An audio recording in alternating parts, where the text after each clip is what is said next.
નમસ્કાર. દિવસભરના તાજા સમાચારોમાં તમારું સ્વાગત છે. તમારી સાથે હું છું પિનલગીરી ગોસ્વામી. સમાચારો વિસ્તારથી જાણીએ એ પહેલા મહત્વના સમાચારો ઉપર એક નજર.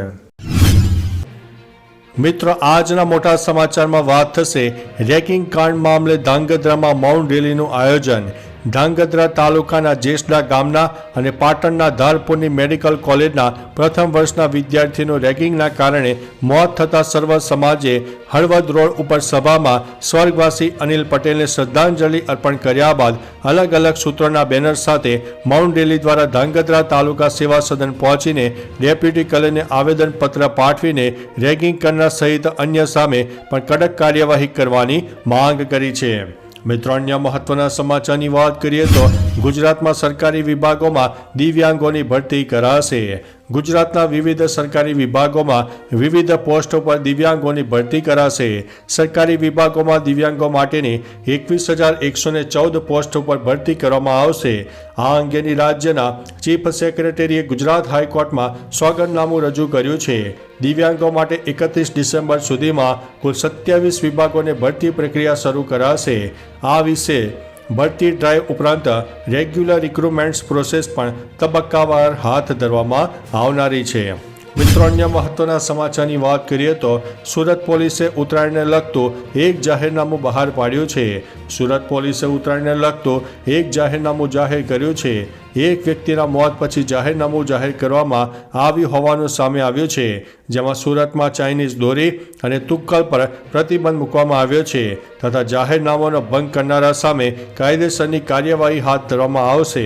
જેમાં 16 જાન્યુઆરી સુધીમાં સુરતમાં ચાઇનીઝ દોરી અને તુક્કલ ઉપર પ્રતિબંધ મૂકવામાં આવ્યો છે. મિત્રો, અન્ય મહત્વના સમાચારની વાત કરીએ તો શામળાજી ખાતે ઠંડીના કારણે દર્શનનો સમય બદલાશે.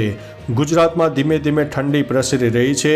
સવાર અને સાંજના સમયે ઠંડીનો ચમકારો અનુભવાઈ રહ્યો છે. ત્યારે અરવલ્લી ખાતે આવેલા સુપ્રસિદ્ધ યાત્રાધામ શામળાજી મંદિરના દર્શનના સમયમાં ઠંડીના પગલે ફેરફાર કરવામાં આવ્યો છે. સમયમાં કરવામાં આવેલા ફેરફાર મુજબ શામળાજી મંદિર હવે રાત્રે 8:30 વાગ્યાના બદલે 8 વાગ્યે જ બંધ કરી દેવામાં આવશે. મંદિર ટ્રસ્ટ દ્વારા આ અંગેની જાણકારી આપવામાં આવી છે. મિત્રો, અન્ય મહત્વના સમાચારની વાત કરીએ તો રાજ્યમાં ઠંડીનું પ્રમાણ વધી રહ્યું છે. સવારથી જ ગુજરાતીઓને વધુ ઠંડી લાગી રહી છે. રાજ્યમાં લઘુત્તમ તાપમાન 1 થી 2 ડિગ્રીનો ઘટાડો થયો છે. ઉત્તર પશ્ચિમ પવનોની દિશા બદલાતા ઠંડી વધી રહી છે. હંમેશની જેમ સૌથી વધુ ઠંડુ નલિયાગાર રહ્યું છે, જ્યાં 12.2 ડિગ્રી તાપમાન નોંધાયું હતું. અમદાવાદમાં 16.6, ગાંધીનગરમાં 15.5, ડીસામાં 14.4, રાજકોટમાં 14.6, ભાવનગરમાં 16.6, સુરતમાં 18.4 અને વડોદરામાં 14.6 ડિગ્રી લઘુત્તમ તાપમાન નોંધાયું છે. મિત્રો, અન્ય મહત્વના સમાચારની વાત કરીએ તો બોટાદમાં અજાણ્યા શખ્સોએ 23 વર્ષીય યુવાનની કરી છે હત્યા. બોટાદમાં હથિયારો વડે યુવાનની હત્યા કરવામાં આવી છે. હુમલામાં ઈજાગ્રસ્ત યુવકનું સારવાર દરમિયાન મૃત્યુ થયું છે. સાંજના સમયે અજાણ્યા શખ્સોએ હુમલો કર્યો, જેમાં યુવકનું મોત થયું છે. ઢાકણિયા રોડ તુલસીનગર 1 પાસે આ હુમલો થયો હતો. હાલ પોલીસે હત્યાનો ગુનો નોંધીને વધુ તપાસ હાથ ધરી છે. મિત્રો, અન્ય મહત્વના સમાચારની વાત કરીએ તો એલોન મસ્કે બનાવ્યો છે નવો રેકોર્ડ. અમેરિકામાં ડોનાલ્ડ ટ્રમ્પની જીત બાદ સ્પેસ એક્સના માલિક એલોન મસ્કની સંપત્તિમાં જબરદસ્ત વધારો થયો છે. બ્લૂમબર્ગ બિલિયનર્સ ઇન્ડેક્સ અનુસાર 22 નવેમ્બરના અહેવાલમાં મસ્કની સંપત્તિ વધીને $340 બિલિયન પણ વધુ થઈ ગઈ છે.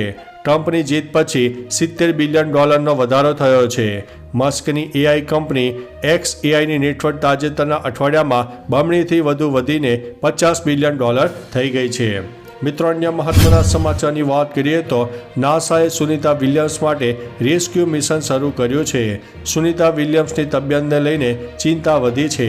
થોડા દિવસો પહેલા સ્પેસમાંથી સામે આવેલા એક ફોટામાં સુનિતા વિલિયમ્સ અને બુચ વિલ્મોરનું વજન નોંધપાત્ર રીતે ઘટ્યું હોવાનું કહેવામાં આવી રહ્યું છે. આ સમસ્યાનો સામનો કરવા માટે નાસાએ ગુરુવારે એક સ્પેસ ક્રાફ્ટ લોન્ચ કર્યું હતું, જેમાં એક્સપિડિશન 72 ક્રૂ માટે 3 ટન ખોરાક, ઈંધણ અને આવશ્યક વસ્તુઓ મોકલી છે. તો ચાલો મિત્રો, ફરીથી દેશ અને દુનિયાના સુપરફાસ્ટ સમાચાર લઈને મળતા રહીશું. ત્યાં સુધી અમને રજા આપશો. નમસ્તે.